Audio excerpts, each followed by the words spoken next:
obstacle. So that kind of, or I have talked with the Buddha and I remove all these other brains obstacles. So like that kind of you telling for others to believe you and take advantage from people. So then the person lost the vow. The hine, this 24 hours vow is not like that. Hine vow is like just you lie anything, like not needed to lie like spiritual. Just whatever you lie is lost vow. Doesn't matter white liar or just black liar or whatever you lie is lost vow. That is a hine. Because this is all followed by the object, means not talking about the intention. So Pachi Moksha vow is all the based on the Vinayana tradition, Vinayana teaching. It's always followed by object is most important. So then go up to Mahayana, then mind is more important than object. So that's the reason French Gabriel, he just said like Jigti Sungu, he follow this is a more Pachi Moksha vow, but it's taking into the Mahayana vow means like followed by intention. Yeah. Tempo. Do you got? Yes. What happens to people that tell spiritual lies? Because I have met a couple in my travels. Or I think. What is who lies spiritual lie? Yeah, what happens to them other than? If there has this Pachi Moksha vow, they lost vow. Okay. The broken vow, yeah. Okay, that's all. Yeah. Yeah. That's all. Okay. Then that is no virtuous deed. Yeah. Yeah, stone. So then they have to confess? Do they do confession? Yeah. They have to do confession, yes. So the confession also different levels. Like the Pachi Moksha as this followed by Vinayana tradition also have a confessions. And then Mahayana also have different levels of confessions. Usually we does Vajrasava is like Vajrayana tradition confession. Mahayana confession is like we chant the Lord's homage to Buddhas, and then that is Mahayana confession. And Hinayana, there's the Telowa then always say Vinayana tradition confession is called Sobjong. It's usually in the monastery does every month twice. So that is followed by ritual. Okay. So no, why didn't have the intermediate vow for monks? Amanda, do you have answer?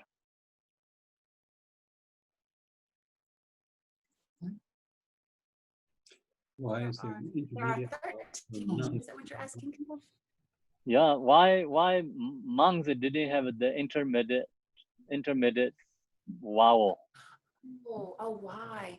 That I don't know. Because they don't have as many vows as the nuns. Is that correct? The nuns have over 300. Yes. I don't. One is that reason. Second is like due to the culture. Oh, culture. Okay. Yeah. Okay. Thank you.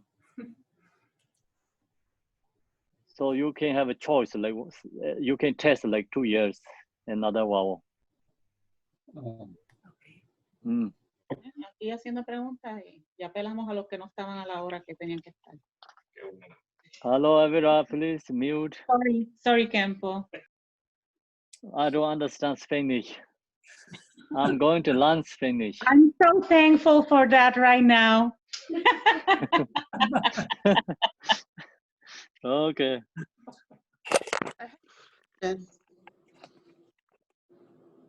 So if you want, okay, go ahead. Yes, go ahead. Okay, so my question is, if somebody, okay, I'll just say point blank. So say like, I can't even say it out loud. Say you start praying for somebody to get back together with their father of their children. Like right? I don't know. This Mm. is altruistic. I don't know if this is like a good thing or a bad thing. They're doing something, you don't like what they're doing, so you pray for them to get back together with the father of the child. Mm. Is Yeah, that that's breaking a vow? no, that don't breaking vow. That's a good intention. That's very good actually. Not broken vow. Yeah, so you must have to have a good intention. So no, that is the, like followed by intention, Mahayana level. Right, I don't like what they're Okay. doing. I don't want to harm them, so I choose a good intention and try to put Yeah, that energy is into it. yeah, that is like dependent like your intention, right? If you think that like your intention have become wish them have happy, joy, better life, then that's great. Okay. Yes. Okay, so now then we're going. Anyone has questions? Oh, I kind of have a question. Yes. I heard that nuns have to go to Taiwan to get full ordination, that they lost the lineage everywhere else. Yes. Yes. Then I heard that the Dalai Lama was researching it, and he said that the lineage was not intact even in Taiwan. Mm. So it really makes me feel sad, and I wonder what's happened to the nuns, especially the ones who thought they had full ordination. Mm. Do you know? So what happened is that is this foreordained nuns vow is when this dharma is come to in Tibet and Shinta Rachita. So we're talking about Khenche Shawan. So sometimes Shinta Rachita he bring all this Vinayana teaching in Tibet. So he gave all the monks. So then he didn't have like nuns in that time. So he didn't create a nuns community and he didn't give for nuns. He thinks that's so hard for in Tibet. And so that's the reason in Tibet they didn't have the vow. And until now, so they didn't have. So then some countries they say has, but they really, if investigating, they have really or not. Some say it could be, yeah. Some say drop, some say dropped. You know, it's really don't know. So anyway, it's without the vows, still you can enlightenment. Because you can have like see this another first vowels. I wish there was a movement to change the requirements so the nuns just have the same amount of vows as the men, and then they could receive the lineage from anyone. Wouldn't that be great? So that's no one can make decision because during that time Buddha did this, and after this followed by Vinayana tradition, no one can change it. No one can have authority to do. So that is like the the one Buddha, one teaching. Usually we talk about that means like, especially this Vinayana teachings, only Buddha Shakyamuni can create. No one, any other can change. So main point when Buddha passed before what he says, I talked something. Of course, you follow that. If I don't talk yet something future, what happening something, just take example what I talked. You can see that it can do or not future. So it's close to the in the Vinaya what he says. Good, you follow should follow. So he said follow that way. If he told in Vinayana teaching shouldn't follow something, then future also like that kind of situation. Many things happen and don't create again. Shouldn't follow. So anyway, no one can create that. Yeah. So then actually, Buddha, when he did this, like create more, because it's due to the culture, it's more safety, more protections for nuns. So the vow is mostly is based on the protection too, protection, safety too. So some these vows is like not really directly no virtuous deeds, but kind of more safety. Same as if we drive the car.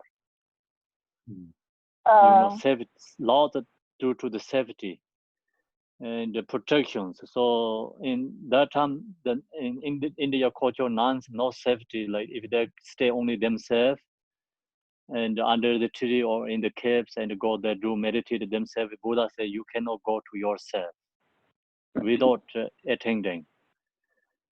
And the reason is because at that time some nuns get trouble with other people, like when they went to themselves and bake the food, and then they come to talk with the Buddha, and then Buddha call all this is high realized students, everyone they make together, make decision.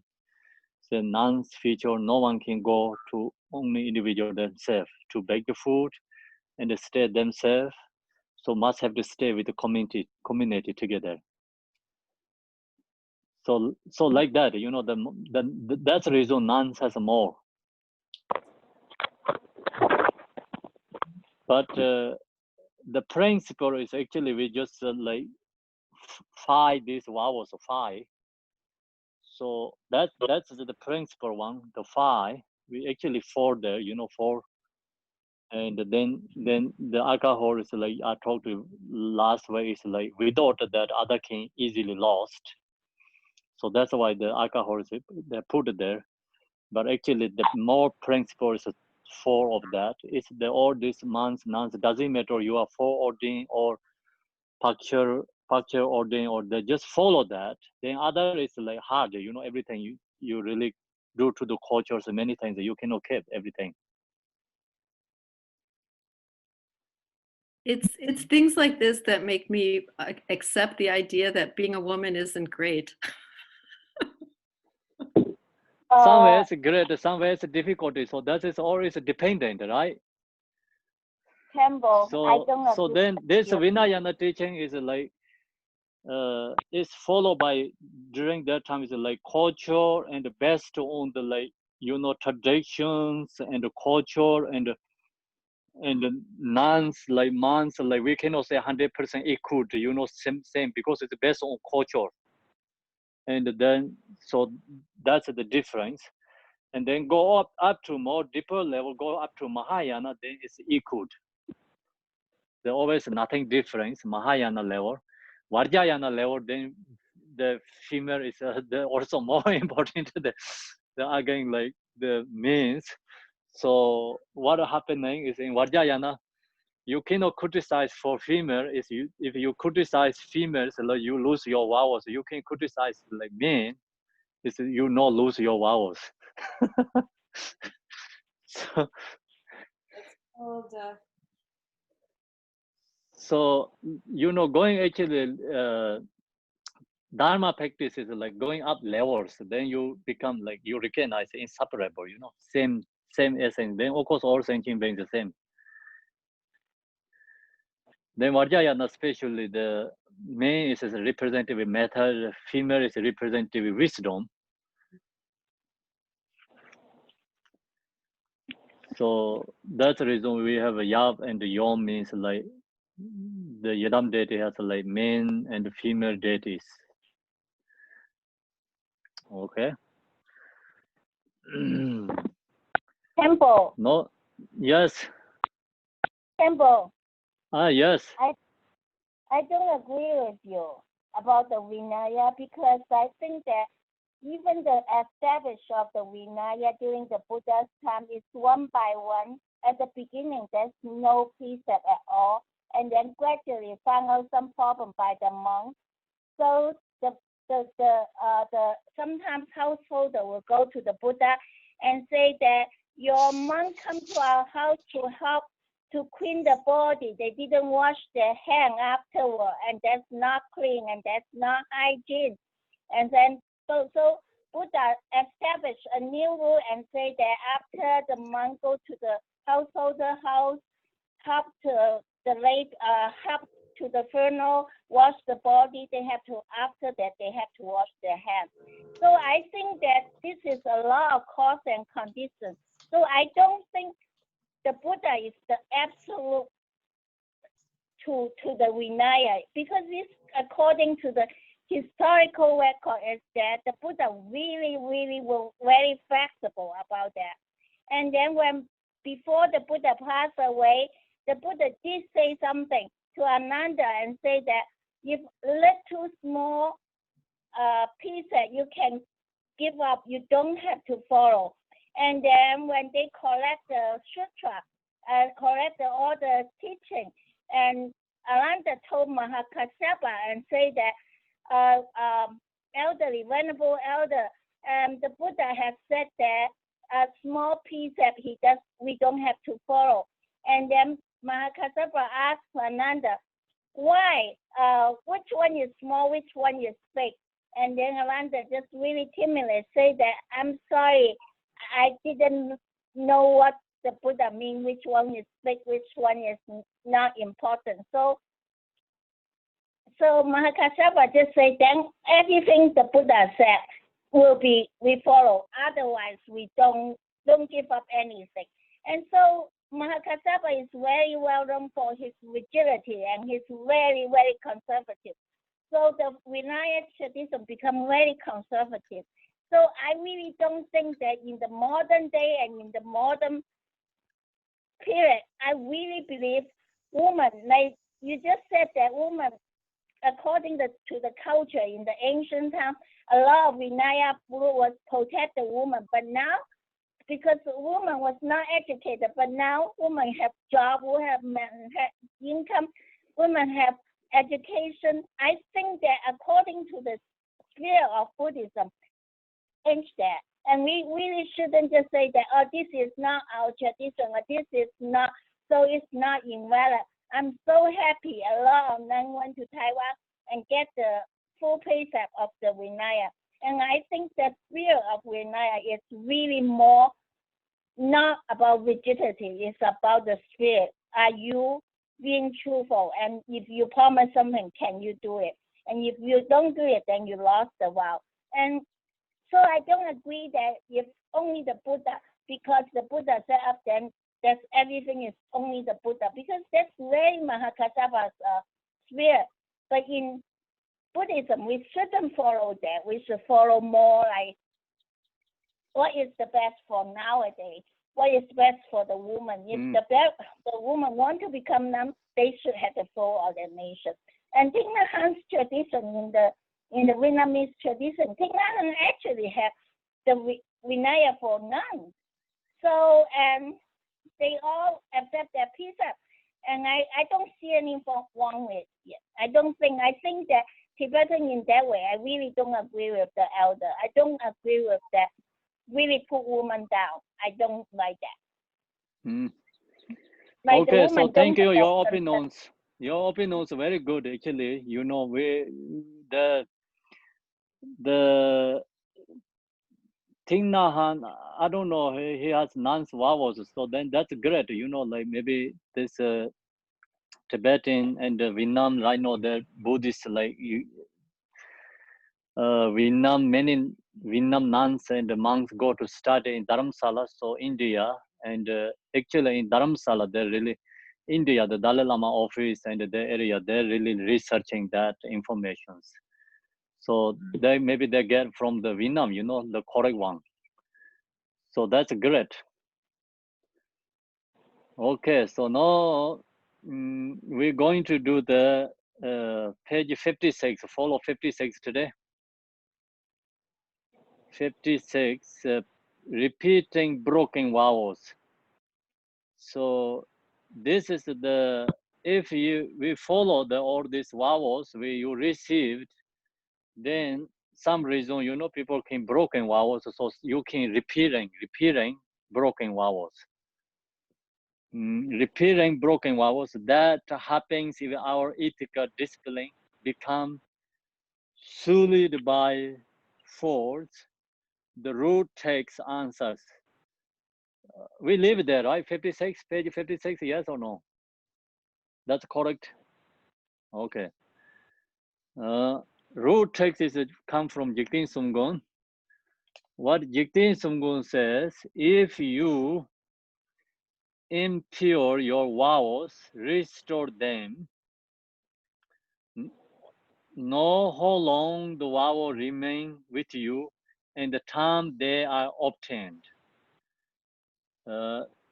Nyamna serchi ton top tishisa. So that's the root text. So other sources assert that once a person has broken a paki moksha vow, it is like broken a clear pot that once broken can never be restored to its original state. So other sources means like that. This is not the Jiktin Sungung except, but some teachers say like this, you know. Some teachers say Vinayana is the same as a clad. It's just broken, you know, fix again. And Mahayana same is actually bronze, you know, like bronze, like the couple, right? Couple or bronze. So you can fix again, Mahayana. The Vajrayana same is a gore and chain, gore. So you can fix again and again all the time. So that's kind of like the examples. So anyway, Jiktin Sumgung didn't accept this as in the Vinayana tradition.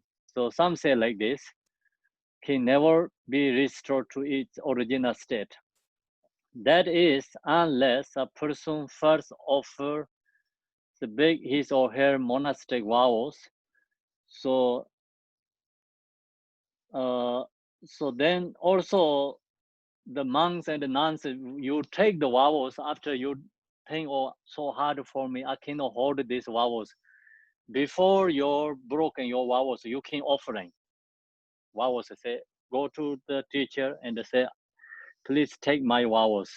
I cannot follow. So they also have another ritual too.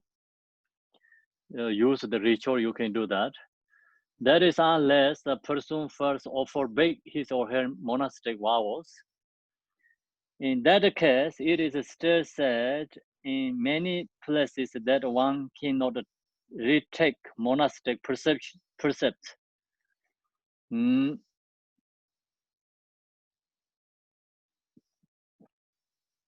So in this section, actually, you know, this Vinayana tradition has so many lineages. The first is become four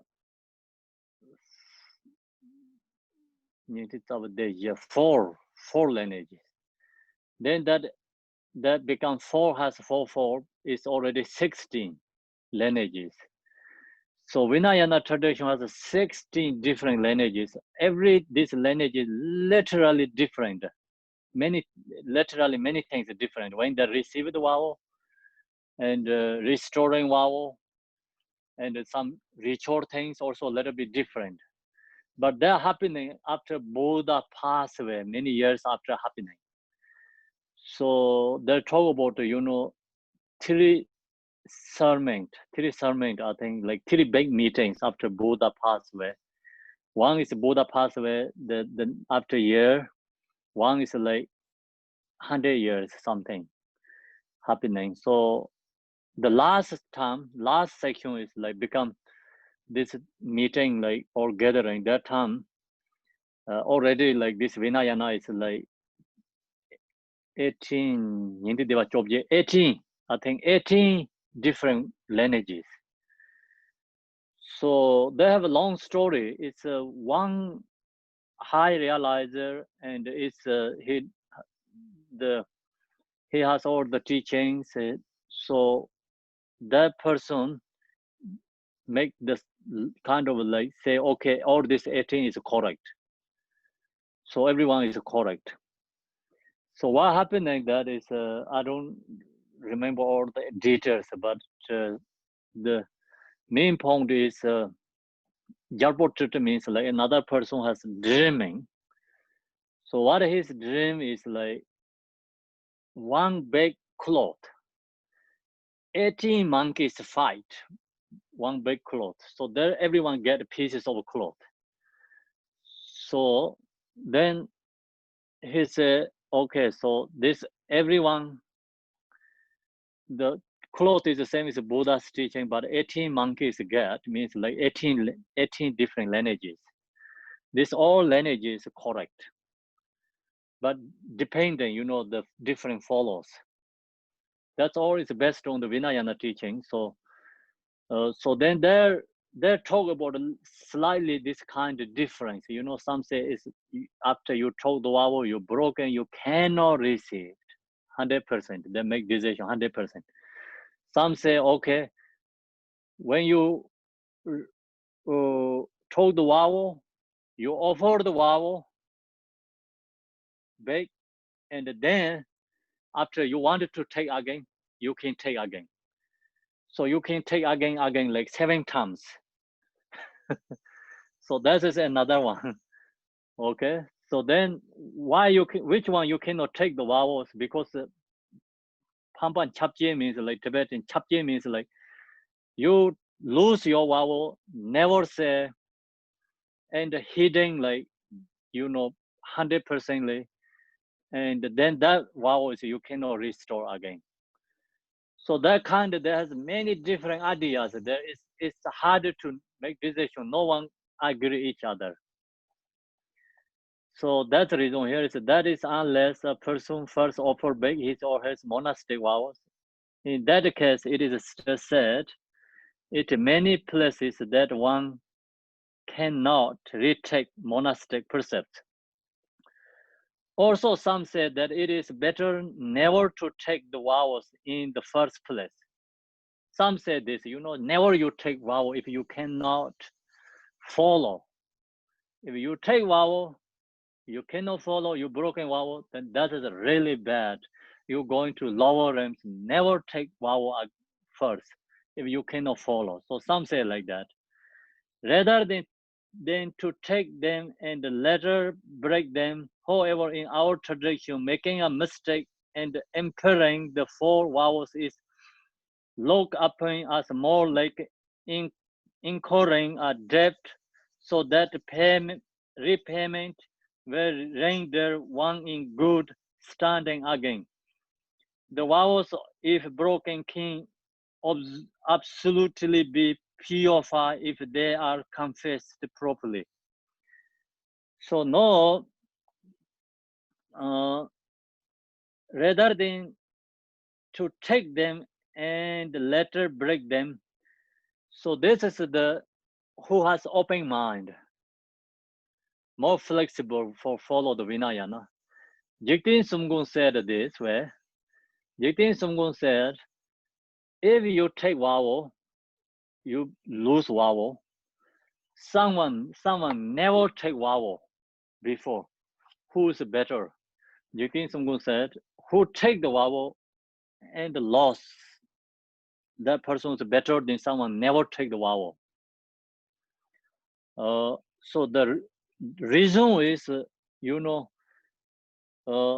take the vow, the loss of the vow, that person that person has 3 good things. First, good intention, and wanted to take the vow and receive.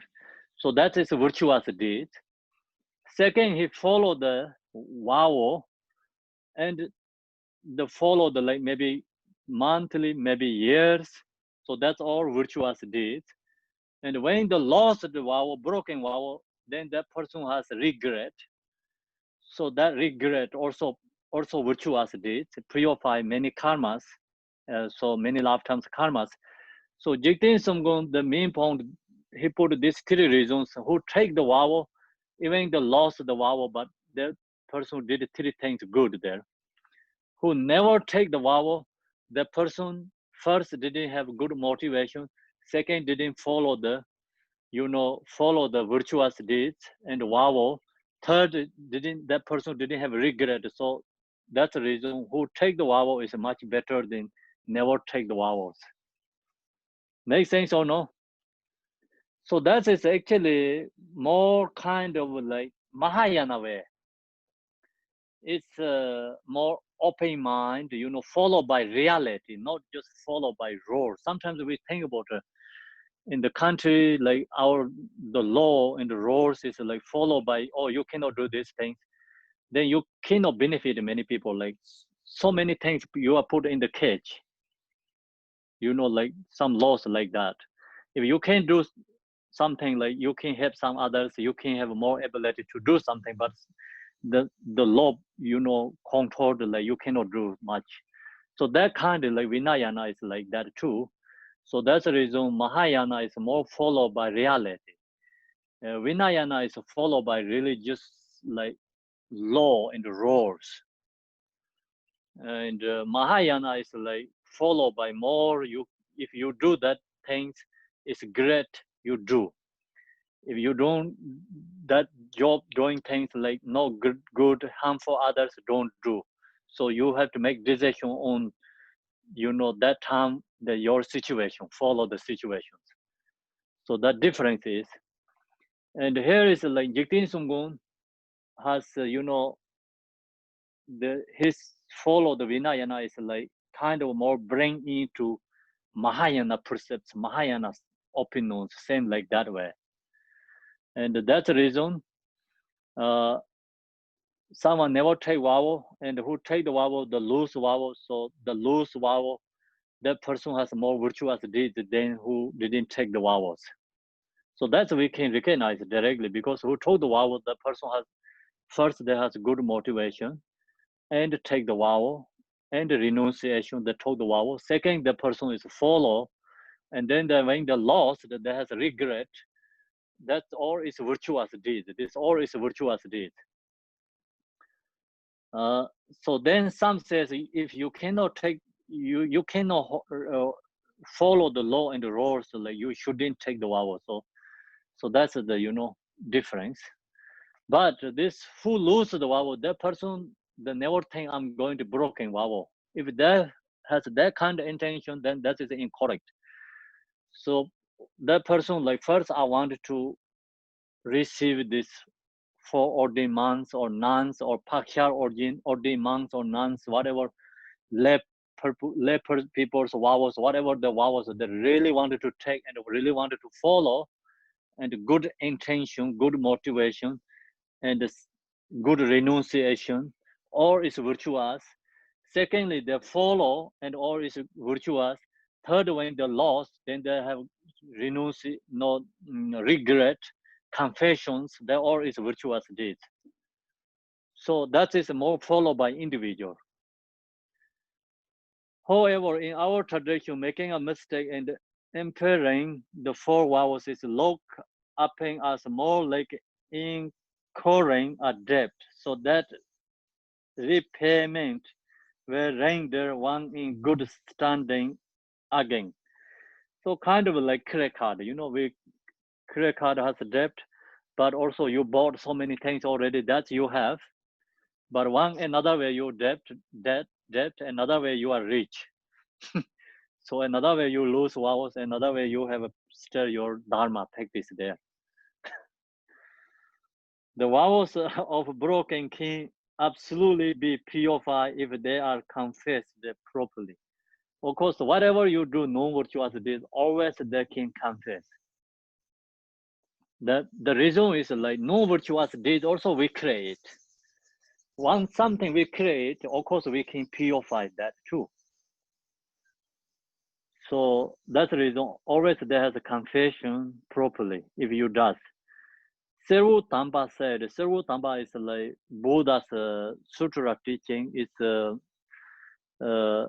the talk about more good fortune.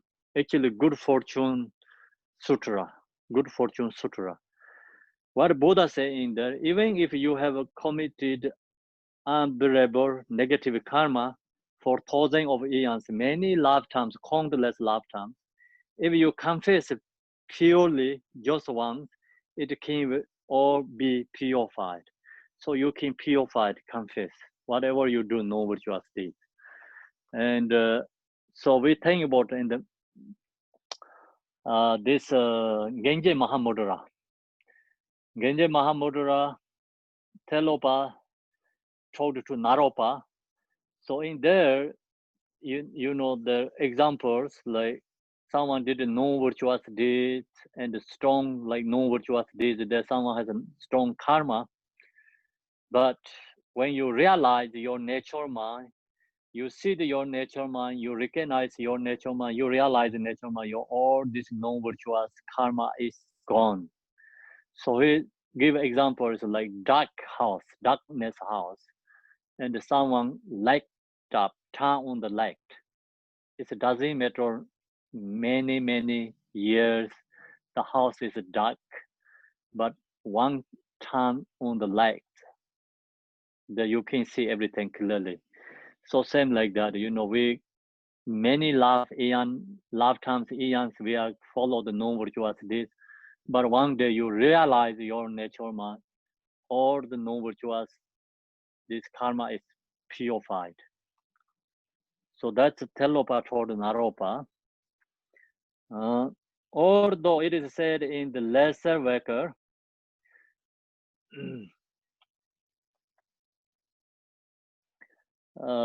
part lesser worker is like this is a Vinayana tradition, part that the vows are lost upon returning them in the vows offering ceremony.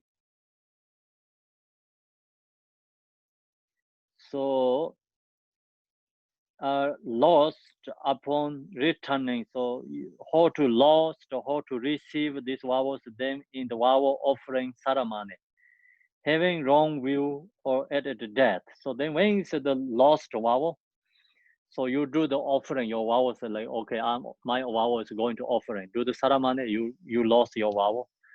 And also you get the wrong view. Wrong view is like, don't follow the karma cause and effect. I don't believe karma cause and effect. You get wrong view, then you lose vow. Or at death. So when we die, then lost vow. The reason is because this vow is we talk only until die. So Hine vow is usually we talk is until tomorrow morning, until sunrise tomorrow morning. And this vow is Vinayana vow is we talk until die. So when we die, its vow is lost. In the view of the great Digompa means Jigten Sumgong's view, himself, death does not mark the termination of one's vows. So when we die, Jigten Sumgong said, never lost vow, because this vow is like followed by intention. If you take this vow, when you take this month's vow, non's vow, the reason is I wanted to take vow until Buddhahood. I want to benefit. I'm going to take this lay person's vow. I want to take non's vow and month's vow. If you have that kind of intention, then that vow is like when we die, never lost, because power of intention. So death does not mark the termination of one's vow as long as one took them with the extraordinary motivation of the great waker Mahayana. In such a case, the Buddha said the formless consciousness holds the vows through his or her previous merit or luck. Therefore, thereof, I think.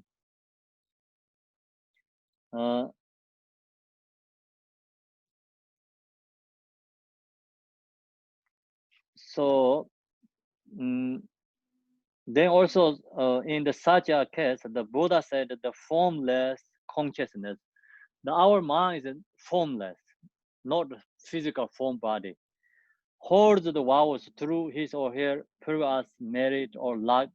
Therefore, so we hold all this merit, accumulation merit, and also hold the vows. When we die, never lost accumulation merit and also vows. The reason is because mind is not physical form. That means like when we die, we no lost vows. So that's all the Vinayana. What constitute the point of actually receiving the vows? With belief in the law of cause and effect, one sees the suffering of samsara and longs to free oneself and all sentient beings.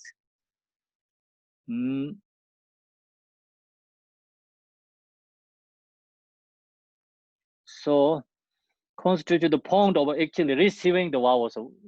How do we receive these vows? So they talk about the 3 points. With belief in the law of cause and effect, first we have to follow karma cause and effect. One sees the suffering of samsara and longs to free oneself and all sentient beings because of renunciation. Then with such motivation, one repeats the statement of formal commitment from the Vinaya ritual and is said to have received the vow after the 3rd repetition. So they have followed 3 times repeating. 3rd time you receive the vows. So Vinayana vows. When you receive these vows, like first, of course, we must have to have renunciation, and second, also we follow the cause and the effect. So also we really wanted to liberation. So these 3 things is the conditions. Then you have that, you can receive the vows. So that is the Vinayana vows. And then all these ritual things, Vinayana vows, usually not required to share for just for everyone who really going to take the Vinayana vows. So then going to share this Vinayana, all the rituals and everything, details. So that is just busy. You know, we talk about how many there's Vinayana vows, like how many vows there, you know, like we talked about already 7, which kind they have to follow. So that's all the Vinayana section. So now we go into the Bodhisattva vows. So right now we are follow the Mahayana, so we have to more focus for Bodhisattva vows. Vinayana vow is more focused for the monks and the nuns. Then of course, like some basic things, lay people also have to follow. No harming for others, like illicit, like refuge vows. So when you take the vow, refuge vow, like the Dharma, follow the Dharma, no harming for other beings. So that is the best on all the Vinayana vows. So now we're going to Bodhisattva vow is more based on our intention is more important than the object. Subject is more important than object. Vinayana vow is some levels is object is more important. So Mahayana always subject is more important than the object. Subject is mind. Mind is principle. Okay, so now 3rd one we say Bodhisattva vows. The 3rd element of the 4 things to practice is the Bodhisattva vows. This is summarized in the line from the root text that reads. So we have to follow the 4 Dharma. So the 4 Dharma and this Bodhisattva vow is the 3rd one. First is refuge vow, second is Pakimoksha vow, 3rd is Bodhisattva vow. Sometimes refuge vow is a part of the Pakimoksha vow. So now here talking about the Bodhisattva vow. English root text, not desiring higher rebirth in samsara or the state of Shavaka or Pakika Buddha. Instead, one desire total awakening as a Buddha. So our desire is awakening the Buddhahood, not desire to just temporary liberation. That is the Bodhisattva vow. Tibetan is like Tori, Nirang, Du-Ming, Dzogsangye. Tori is just only temporary liberation. Nirang is like, you know, Shavaka and the Pakimoksha, no Pakika Buddha. Du-Ming means no one think that. Then what we want Buddhahood. So that's the Mahayana. We know that endeavoring to attain the temporary state of peaceful nirvana for oneself alone is not sufficient. So we only just stay in the peaceful nirvana ourselves. That is not enough for Mahayana practitioners. That is not our goal. So our goal is wanted to benefit others and to become enlightenment. Once we are enlightened, we can benefit many others. Not just oneself alone is not sufficient, means like just we peacefully in one state. What we want is to become a Buddha. What we want to is to become a Buddha. Why we want to Buddha? The reason is we wanted to benefit others. To do this, we kept the intention to abandon non-virtuous actions. But if we do not have the attitude of bodhicitta that comes from immeasurable compassion, then we will not be able to attain Buddhahood, Jigten Sumgun Road. So I think this is actually we already talked like in the stage of meditation, exactly same thing. So we wanted to Buddhahood. Where is Buddha is come from? It's bodhicitta. Without bodhicitta cannot attainment. So then we wanted to enlighten. So it's the cause is bodhicitta. Then bodhicitta must have to have 4 measurable practice: immeasurable compassion, immeasurable love, immeasurable joy, and immeasurable equanimity. So then we will not be able to, without these 4 measurables, cannot able to attain Buddhahood. That's the reason Jigten Sumgun said, Min Munjong Samu Sancho Sem. For this, one needs the indispensable seed, bodhicitta. So without bodhicitta, we cannot enlighten. How to awaken bodhicitta? So how to then we awaken bodhicitta? Bodhicitta, like the seed of awakening, is itself indispensable for attaining perfect Buddhahood.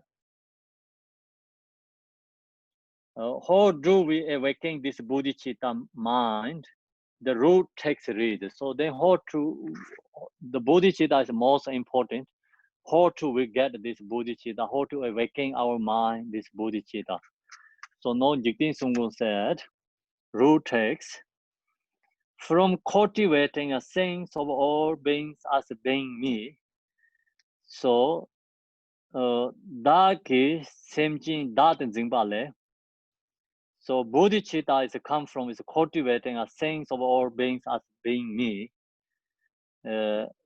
When we recognize that all beings have been our own kind mother from time immemorial, we feel a sense of investment in their well-being, for they are part of us. The stage of bodhicitta cultivation are further explained in the text. So now we have to cultivating bodhicitta, waking the bodhicitta our mind. So we have to first practice love first. So how to create love our mind to all other beings? We have to recognize beings have been our own kind mothers. So we have to recognize the mother's kindness, like present mother's kindness. Same like this, all other beings used to our mother recognize their kindness. So then that helps like growing our love to other beings. Long as we have love comes compassion, then bodhicitta is naturally arise. So without love and compassion, bodhicitta cannot awaken our mind. So that's the reason we have to cultivate first love and compassion. The stage of bodhicitta cultivation are further explained in the text. Root text recognizing that all beings have been our mothers and appreciating their kindness, love, and compassion arise. 세시 진통 상당 hingeje. So first we know that all beings have been our own mothers. And this gives rise to a sense of sentient beings as meaning something to us. So that's recognized. If you know all beings used to our mother, so then when they are being to our mother and their kindness, the same as our this present mother.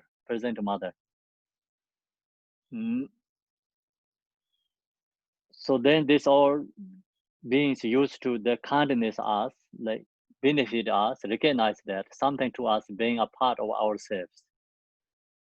From that comes in appreciation for the incalculable demonstrations of kindness that they shown us at the time each was our mother. So each of these beings used to our mother, their kindness to us. So we recognize that, have to meditate that, cultivating that, if growing that kind of like, intention, or we practice meditate, cultivating that kind of like mind is growing, then love is arise to other beings.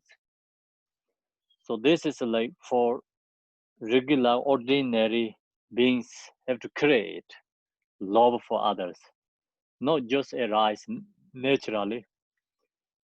And some, practitioners, the wisdom is a cause, then love is arise. So that is a different ways. And this is like love is like method, love, compassion, bodhicitta, then wisdom arise.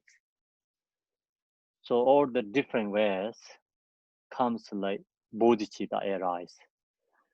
So wisdom is a cause, love is arise means like we study all this Buddha's teaching, and all these beings has a Buddha nature, and also we recognize we are nature is a Buddha. When you meditate and you really into your meditation and you get feelings on experience, so recognize nature, and then you come to really love and compassion to others, recognize everyone has this nature, then these beings due to ignorance and they don't recognize, due to ignorance they are suffering in samsara.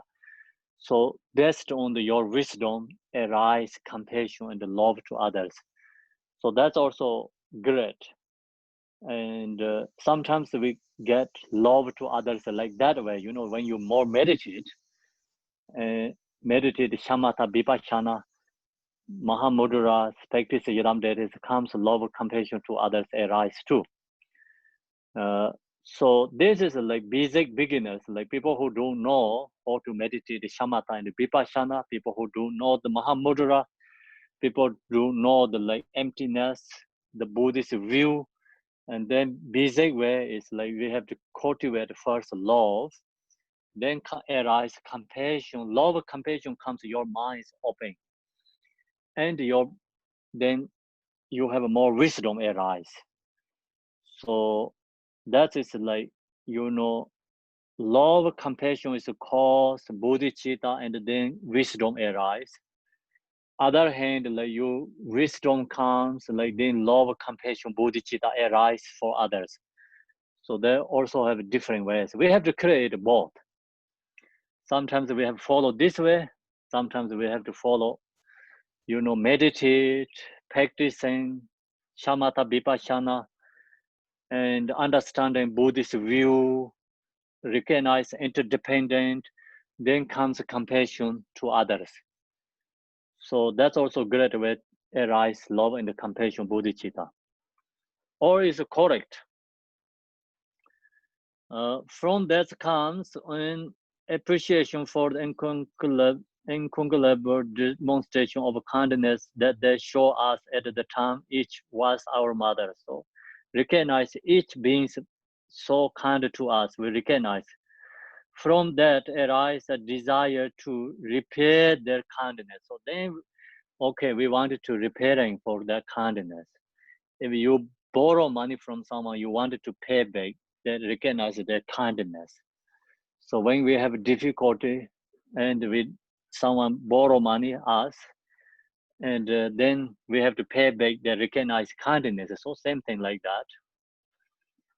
Then when we look at their present state and we see their light happiness, then we also recognize, look at their present state means like, oh, look to their life, we see they are stuck in lower realms in the samsara.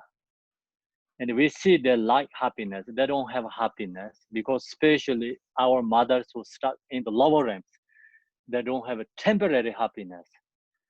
The longing for them to have a happiness arises. So then we really strongly, our heart, wishing them have happiness. So strongly wishing them have happiness. This is known as love. So then that is called love. Love has different levels. So then love has different levels. In this kind of love is like more wishing they have happiness. So other way, like I told you, like, you know, when you meditate, then comes love for others. That love is more wishing their cause of happiness. In this way, it's like comes like love is for others, wishing them free from suffering. No, the wishing they have happiness. More goes into the result. So when you meditate, love arises. It's like wishing they have a cause of happiness. It's the goes like cause. For the love has different levels or classifications according to the level of bodhicitta development. So for those who have just give rise to the bodhicitta intention, the love that is cultivated is known as the loving kindness that focuses on sentient beings. So loving kindness arises like focus for other beings. So that means like this love is for our regular people up to enter first Pemi Bodhisattva. So our love is like arise, like we recognize our mother is suffering in samsara. Then really want to free from, no, really want to have happiness. So that kind of love arise is called the focus on sentient beings, means sentient beings are suffering in samsara. So we wishing these beings have happiness. And that love is like first level. For automic bodhicitta, bodhisattva who have entered the first Gumi or above, the love that is cultivated is known as the loving kindness that focuses on the true nature. So that is, I just share with you, that like when we meditate, you recognize your own nature. You know, when you meditate, then comes love to others and wishing them have happiness and wishing them have causes of happiness. So that love is based on the focus on the true nature. So that is like based on the wisdom. Love is arise. Comes from only meditate. So when you meditate, and some level, this Bodhisattva said like, realize your mind means first permit Bodhisattva. So right now, we are followed by Vajrayana teachings, Mahayana teachings. Even we don't have a realization, but when you meditate, like kind of you can get into that level because no dualistic, non-conceptual. When we meditate, you are into that natural mind. You are kind of almost into same nature as the first Pimi Bodhisattva. So that's the reason here say first Pimi Bodhisattvas, who have entered the first Pimi or above the level that is cultivated is known as the loving kindness, focus on the true nature. So when you meditate, this love is arise for others. Focus on the true nature love. For those who have already attained the level of patience that can handle the original truth of the unborn nature, corresponding to the attainment of the epitome, the love cultivated is known as the loving kindness that is beyond focal point. The beyond focal point love is the highest level. So that is only higher level is Bodhisattva, like Pimi Bodhisattva's level. Even first Pimi Bodhisattva didn't have. The reason is like that kindness that is beyond focal point is regular people not possible to do this love kindness for others because we have focal point, we have focal object. We meditate like all these beings like used to our mother means focal point, focal object. But in the who is attain like Pimi Bodhisattva level, when they meditate, whatever they does is like the kindness that is beyond focal point, beyond like everything usually our thoughts. So in this context, we are referring to the first stage of love cultivation, namely the loving kindness that focus on sentient being. So in here, right now what we're sharing, when we have the practice is followed by the first level. So focus on the sentient beings, because that is our level. Other two is hard. Other two is like actually comes naturally when you practice Dharma and meditate. It comes like our realization. Then love, kindness naturally arise. No any like effort, and no need to put try to arise like love and compassion others, just naturally arise. So once one has cultivated a mind of love and affection for sentient beings, one looks at the present state of being plagued by suffering, and one longs for them to be free from all that suffering. So that is just normally we practice love and focus with all sentient beings. We wishing they have happiness and wishing the free causes of happiness. This great compassion that arises automatically the stage or categories of compassion are as follows. Then long as you have that love for others, compassion arises. The compassion that focus on sentient beings, so compassion also focus on other sentient beings, refer to the recognition that all mother sentient beings are suffering and the longing for them to be relieved of their suffering. So wishing that we see this our mother sentient beings are suffering, we wishing them free from suffering. The compassion that focus on the true nature. So then one day you can compassion that focus on true nature means we have meditate, realize the natural mind. So then you have that level. Refers to the recognition that the sentient beings are ignorant and confused about the law of karma, cause and effect, and to the intention to work for their benefit. So that is the explain. Here we're talking about the compassion that focus on the true nature. So also love focus on the true nature, compassion focus on the true nature. So what that means is refer to the recognition. Recognition means like all sentient beings have Buddha nature. All sentient beings are equal, the same, no different. The sentient beings that didn't recognize it. The reason is because due to ignorance and confuse. about law of karma, cause and effect, and the intention to work for the benefit. Intention is, oh, who don't recognize them, we wanted to benefit them. So then the compassion beyond focal point refer to the level of compassion that comes with the realization that there is no inherently existing duality of subject and object. In this context, we are referring to the first stage of the cultivation of compassion, namely the compassion that focuses on sentient beings. The last one is actually realization Mahamudra, but actually talk about the compassion, love, but actually not really, the regular compassion and the love. So that is beyond, way beyond the love and the compassion. It's actually Mahamudra realization. We need to awaken with ourselves in unbearable compassion with the recognition that fears all beings are just like me, tormented by suffering. To cultivate love and compassion, specific methods have been laid out.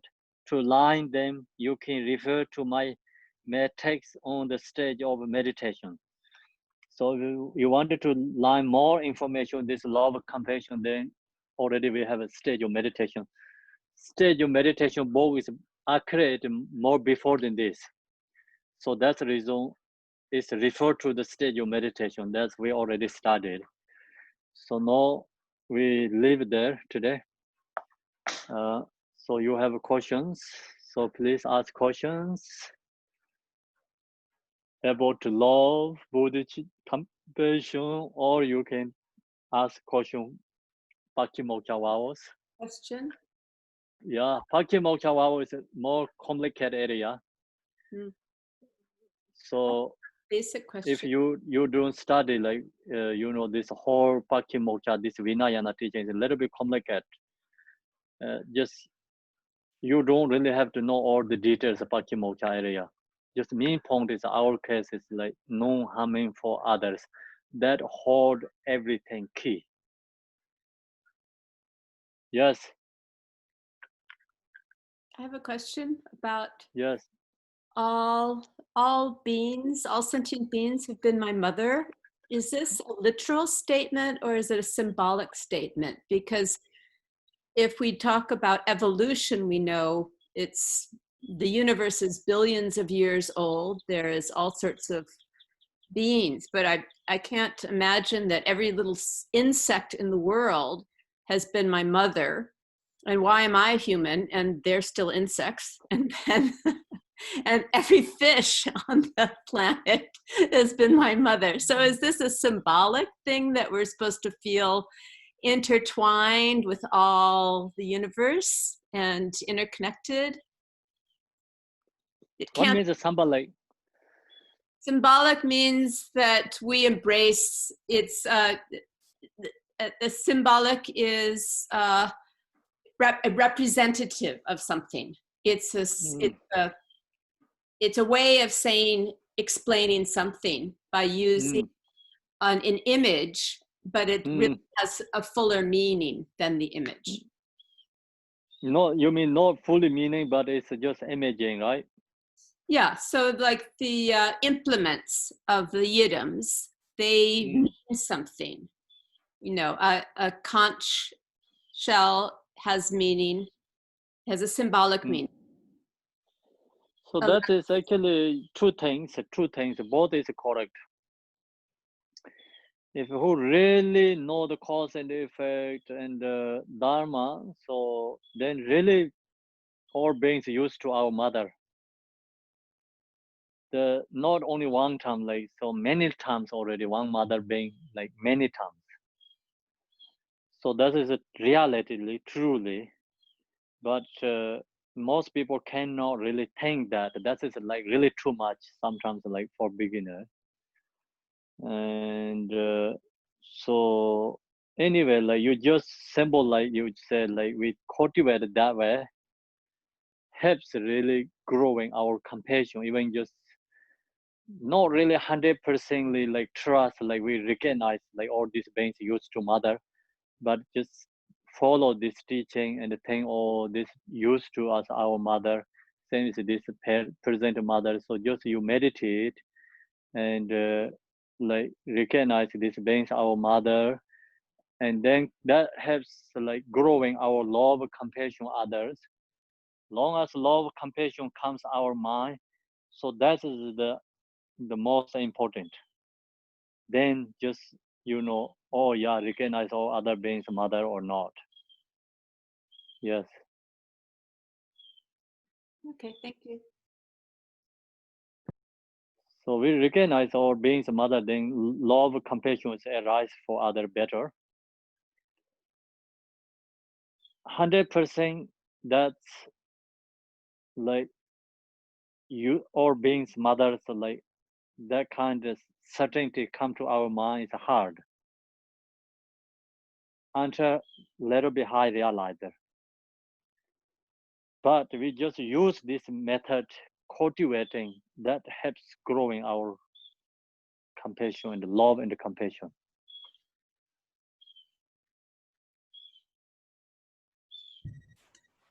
Okay, so then who has a question? I feel like it's kind of hard and overwhelming living in a city, for example. There's lots of homeless people on the street. There's so much suffering. And I find it's kind of overwhelming when I'm like maybe on the bus or something and there's just so many people to really try to love them all. It's so distracting. Like it's like it takes me off of my just what I'm doing, because there's homeless people everywhere, and it's like it's hard to really practice in a city, for example, compared to a monastery. I imagine it's like everyone's practicing that same thing, so it's much more conducive, I think. So I just find it hard to do in the city. Yeah, so that's the reason. First, we just no harming for other being. We have to stay that and recognize everyone wants happiness. No one wants suffering. Just based on that, we stop harming for others. Then, when we have opportunity to can benefit, can help for some others, we just do that. And then have to practice more, create accumulation, maybe just generally, meditate some love and compassion. So that helps. Then when situation comes, otherwise, like we receive teachings, and then some level we think, oh, this everyone is our mother. Another hand, we don't have that level practice, so then we stuck with our emotion too. So comes like sadness and unhappy feelings due to someone's suffering. So that kind of happening, actually, that sadness is not really bad comparing to our own problem, So you see some other people are suffering, you just a little bit sad for them, or that is like actually it's positive sadness comparing to our own problem sad. But that sadness also not really great for us. That affected, like then lose the practice that can become create obstacle. So that's the reason you just meditate, practice more and more, and then also study more emptiness, interdependent, and cause and effect. Then we have to recognize this impermanent, all these precious human body meditations. So just recognize whole samsara situations clearly, more bigger wisdom arise, then not really stuck with someone suffering. Right. Just whatever you can do at the level you're at without it becoming an obstacle. Yeah. Yeah. So that's like say Ananda also have that problem too. Ananda with Buddha together. So when Ananda is always sad, Buddha he didn't sad. So then the Tibetan words is really beautiful. Semchin lej narwala donghar mazi kingawo means like due to own karma suffering other beings, don't create sadness, kingawo in the anada. You know, anada is like Buddha's disciple with always with him. So he sad and upset, what happening going on. Buddha just recognize whole situation. Same is dreaming, it's delusion. So when he ready to have, he can have there, but when he not ready, it's like just like he don't have any delusions, sadness, feelings. So anadeo is all the time like suffering because the way he thinks like doesn't go right direction. Buddha see more behind it that, you know. So then Buddha see more further than that, looking that, and like whatever some problems like Buddha that is become seeing is like causes of happiness or it's going to right direction or that's bring the more realization or that bring the like you know result is good, so recognize that. But another seeing that is like the bad, so then he tried to stop. Buddha said just let go, you know. And so another seeing something good, Buddha don't see that is good because the result is a suffering. Another see something like cause the suffering, but the Buddha see result is a happiness. So it's different, you know. Could I be too attached to other people's suffering, like to the point that it brings me down? Is it no, that not attached. Actually, that's good. Actually, good. You know, you have that feeling. Is for beginners, us. But sometimes they affect your mind. There can be become goes like obstacles. That's the reason we have to chant Vajrasattva practice and create accumulation, and meditate, and read more teaching, talk about, you know, emptiness and more wisdom, understanding whole, you know, samsara situation. Yeah. To like maybe contemplate delusion or that it's all a dream. Would That that also helps. Yes, it's like we recognize impermanent, delusion, emptiness, interdependent. Then also precious human body, like looking to other beings, like all lower realms, this what happening, defect of samsara. All this practice helps. Just, you know, every practice helps. I don't know, I think it's depressing. I think the whole situation, I have so much resistance to the four thoughts and everything because it just makes me want to renounce everything. But obviously my ego resists that. Like it just I don't see it like result of this practice. It just makes me that's a take time, of course, like take time. It's our emotions are so strong. And no virtuous deeds and obscurations are so strong, habituate already, very strong, very hard to break that. So you can see, like, see this all the practitioners, like no one has a depression. Why happened that? Because they practice bodhicitta. And they also has a view, follow the view. Yeah. Interdependent, emptiness. Yeah. But it's like it seems to me like it's like the path is it does just involve a lot of sadness. Like there is the crying to the guru from afar, for example, where you pray for sadness, you pray for the heart of sadness in order to develop renunciation, and then you know maybe then you get result of happiness, but it seems like it's just kind of back and forth between those extremes or something. So the sadness when comes, like you sometimes see some people suffering due to our kind of like, it's like emotional love, kind of emotional love. You know, we see that someone is suffering, then it's arises sadness, is like that is emotional love.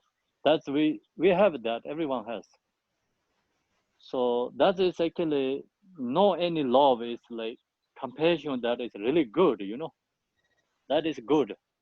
But everything is like dependent, you know, good or bad is dependent.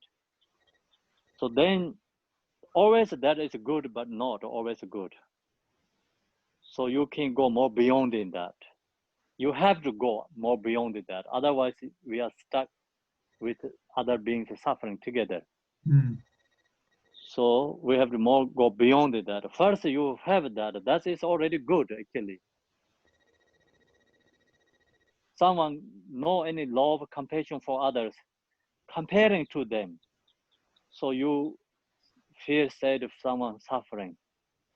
That is, it's like kind of like you really intersection. You coming into like, you know, like right direction, but do same time you have obscuration there too. When they get that feeling, it's like have obscuration too.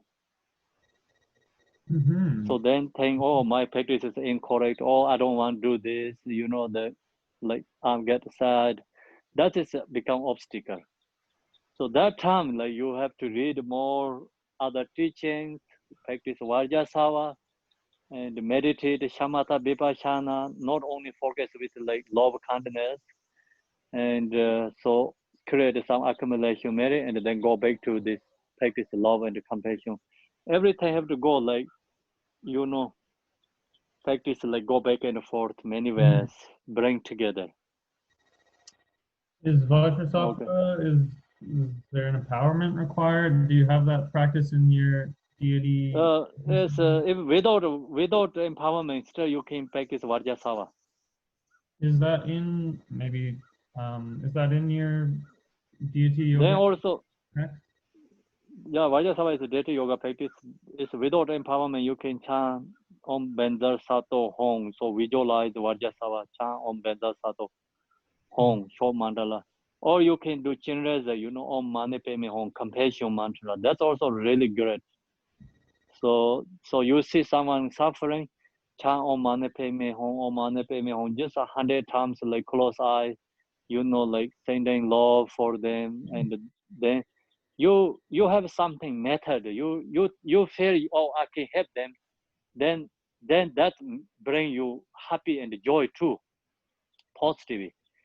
And like some people are suffering, we think we cannot do anything. Then we are sad too together. We get a sad feeling. But someone suffering, you feel you can help something, you can do something. That feels like positive, bring happy for yourself. So you have to chant mantra and 100 times Om Mani Padme Hum, like just visualize the Chinrezek and sending this love to others. So you feel or are removing their suffering. Then that helps your release your fear sad too. So we have to use many different method and technique. When you get that kind of feeling, sadness feeling, due to others' suffering, so that time you have to put more effort and patience and have to practice. Otherwise, that time is like big transaction time, and strong obscuration arise there because due to negativity. Thank you. Okay, you're welcome. Thanks. That's good. So we all need that. You know, we all have to go through that. We have that kind of experience comes. So that's the reason we have to follow that and use this different practice, release that obstacle. Great.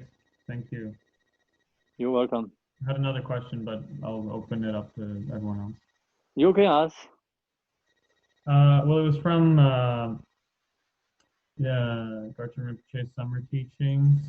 He was talking about the Pure Land, Dewa Chen, and how you're going to go there for sure, basically, if you chant the Sukhavati prayer and the King of Aspiration prayer every day, kind of thing. Yes. So it's like, what's the benefit of trying to become enlightened while we're alive, if we can just practice and have faith that we will go there and become enlightened in the bardo? Is it better to try to do it now? So right now, in follow these teachings is like more higher than pure practice. So this is like really we go more deeper level, and also we study all the Buddha's teaching, and we're going into reality, absolute truth. So talking about Buddhahood, this pure practice called pure practice, like Devachin, pure practice. That is like who don't have these teachings, educations, and so then we who has devotions, we helping for them. So that is called pure practice. And many Buddhists, especially Asian Buddhists, follow that way. This is like it's more education. Really, people wanted to know Buddhist teaching, study, wanted to go deeper, and that is for these teachings.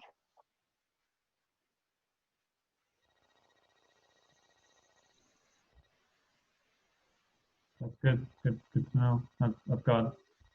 Yeah. So then, of course, like people who don't get educations, like practice only pure ling, is need the strongly devotion to Buddha Amitabha.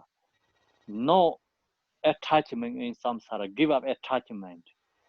That's a sagunyani tarvaya means like you put in the watcher in the cage. So you release that watcher is directly not looking big, directly fly in the sky. So like that kind, like you need mind, like strongly I wanted to get in the Buddha Amitabha pure ling, no any attached to samsara. So that kind of mind have to create. And then that person is reach into Buddha Amitabha pure ling, but then they hear all the time Dharma in Buddha Amitabha pure ling, this Dharma teaching. Okay. We're already in the pyramid, then, are we? Then they get through the purified karma to get in the. They don't have to come back to samsara and go to Buddha enlightenment. Yeah, okay, yeah. It seemed like it was the accelerated path. So that's the something different method, you know. Yeah. Okay. Thanks. You're welcome. So then who has a question? Another?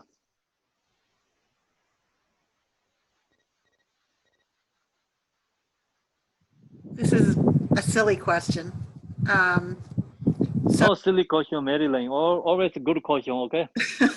You always has a good question. Don't think about the silly question. Okay. So white Tara and green Tara came from Shenreizi's tears. So Shenreizi wasn't fully enlightened then? Because we're not cry from compassion, you know? He's fully enlightened. That's why that tears come. Tara, two Taras. How if come I'm not not fully enlightened, like how can come these tears? Yeah. Those tears come from his bodhicitta. Okay. Yeah, not his emotion tear. It's bodhicitta tear. Okay. Yeah. That was my question. Yeah. I have a quick question. But we have tears like emotion tears with like compassion for others, like tear comes for others, like same time we emotion. That's good, actually, not bad. You know, it's that everything is follow dependent level. So you like actually transform those into bodhicitta as you practice more and more? Yeah, so like you have like tears, like someone suffering, that is great. You know, it's actually emotion, but you said and first said emotion, but then that's take you to the right direction. So I think that is a really good tear comparing to our self-sadness. Then you have a like compassion to others comes tear that tear is like come from compassion with emotion together, but that we have to base on first. So then goes like no emotion, compassion is not easy. who don't have, like we talk here already today, love, compassion, like who has a compassion with for looking for beings, that compassion is more with the emotion. So compassion with reality, know the Dharma. So that compassion is without emotion, compassion. So our emotion, our compassion is with emotion. So that's a good first step. So use that, and then you can get into without emotion compassion. So the more you let it go, like you might feel it and then Yeah. don't attach to it, but let it go. Yeah. So when you have that, just don't feel sad yourself. You know, don't feel yourself, release sad, and then of course recognize bigger picture. Then meditate more, shamatha vipassana. So helps. All these practice, different practice helps. So that's I already give answer like before. We Right. already talked a lot about that. Yeah. Okay, thank you. Okay, thanks. So then anyone has questions? Yeah, I have a quick question. Mm. You mentioned the Good Fortune Sutra. Was it? Did I write down the name correctly? Good Fortune Yeah, Sutra. I don't know the English how to use this. Seru Tamba is here in this book has a Seru Tamba do. Oh, In this okay. book, just said that name is here. When you see this book, I think today we talked to this.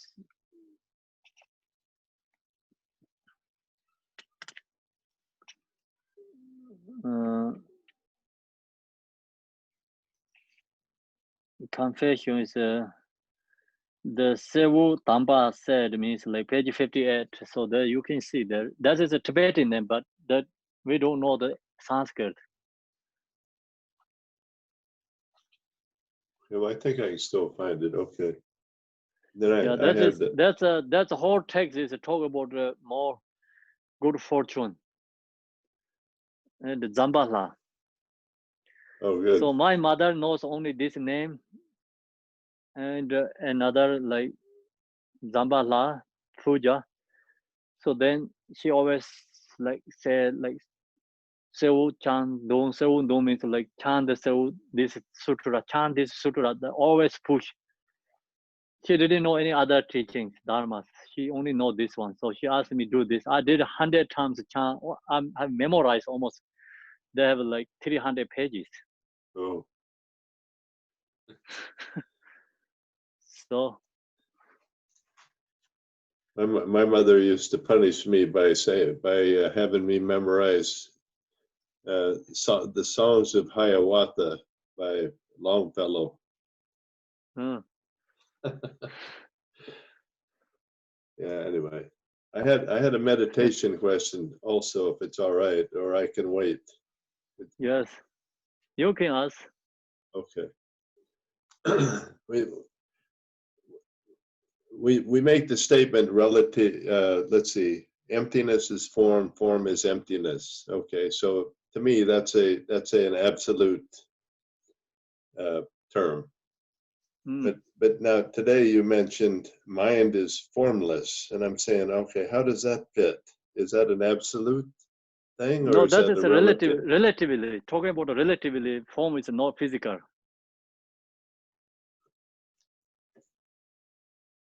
Because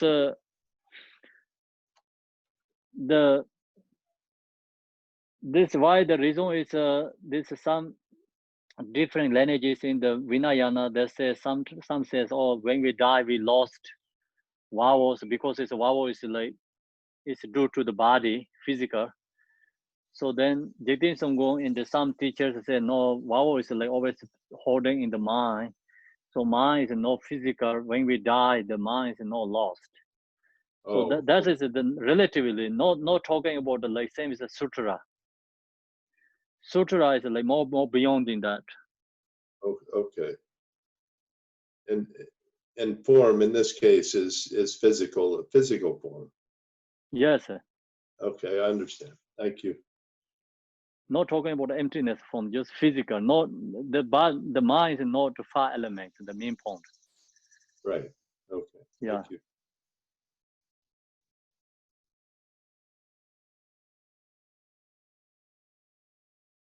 Okay, so now we're going to chant the prayer, dedication.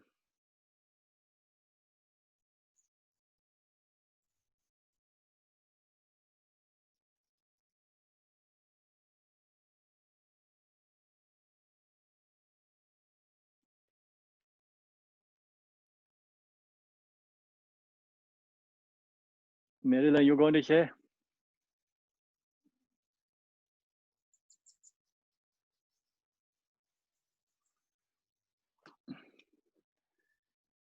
EDG, please read English.